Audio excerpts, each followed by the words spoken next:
Hi friends, പുതിയൊരു വീഡിയോയിലേക്ക് എല്ലാ കൂട്ടുകാർക്കും സ്വാഗതം. അങ്ങനെ ബാലേന്ദ്രനോട് അലീന അവിടെ നിന്ന് പോവാന്ന് പറയുമ്പോൾ ബാലേന്ദ്രൻ ചോദിക്കും, അപ്പോൾ എനിക്ക് തന്ന വാക്കോ? ഞാൻ സാറിന്റെ അടുത്ത് പറഞ്ഞിട്ടില്ലല്ലോ, ഏത് കാലവും ഞാൻ ഇവിടെ തന്നെ നിൽക്കുക എന്ന്. എനിക്ക് നിവൃത്തിയില്ലാത്തതുകൊണ്ട് സമ്മതിച്ചതാ. സാറിനെ ഇവിടെ ഇങ്ങനെ ഇട്ടിട്ട് പോവാൻ ബുദ്ധിമുട്ടുണ്ട്.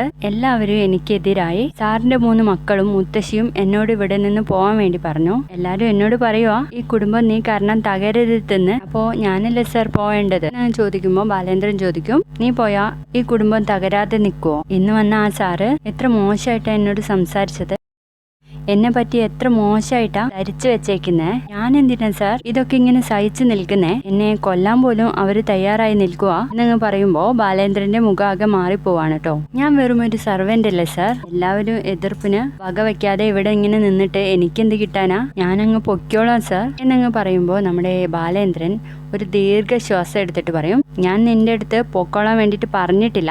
ഇനി എന്റെ അനുവാദം ഇല്ലാതെ നിനക്ക് പോകാൻ പറ്റുമെങ്കിൽ ഇവിടെ നിന്ന് പൊക്കോ എന്നങ്ങ് ബാലേന്ദ്രൻ പറയുന്ന സമയത്ത് എല്ലാവരുടെയും വിദ്വേഷവും സങ്കടമൊക്കെ വകവെക്കാതെ ഞാൻ എന്തിനാ ഇവിടെ ഇങ്ങനെ ജീവിക്കുന്നത് എന്ന് ചോദിക്കുമ്പോൾ, കൂടുതലൊന്നും പറയണ്ട, നിനക്ക് പോകാം എന്ന് പറയണേ. ഇവിടെ ഉള്ളവരൊക്കെ എന്നെ കൊണ്ടാവുന്ന വിധം സ്നേഹിക്കാനും സഹായിക്കാനും ഒക്കെ ഞാൻ ശ്രമിച്ചു. പക്ഷേ എന്നെ ആർക്കും വേണ്ട സർ.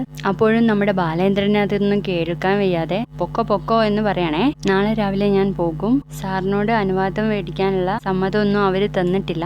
എങ്കിലും ഇനി കാണുമോ എന്നറിയില്ല എന്ന് പറയുമ്പോഴേക്കും നമ്മുടെ ബാലേന്ദ്രൻ പറയും, പൊക്കോ പൊക്കോ എന്ന് പറയണേ. അപ്പൊ നമ്മുടെ അലീനയാണെങ്കിൽ ഭയങ്കര ഇമോഷണൽ ആയിട്ട് പറയുന്നുണ്ട്, സാറിനെ എന്റെ അച്ഛന്റെ സ്ഥാനത്താണ് ഞാൻ കണ്ടിട്ടുള്ളത്. അലീന ബാലചന്ദ്രൻ എന്ന് പറഞ്ഞപ്പോ ഞാൻ എവിടേക്കോ പോയി. എന്നിട്ട് പറയും, സോറി ക്ഷമിക്ക് എന്നോട് എന്ന് പറയുമ്പോ ആ എന്ന് പറഞ്ഞിട്ട് പോകാൻ വേണ്ടി പറയാണ് ബാലേന്ദ്രൻ.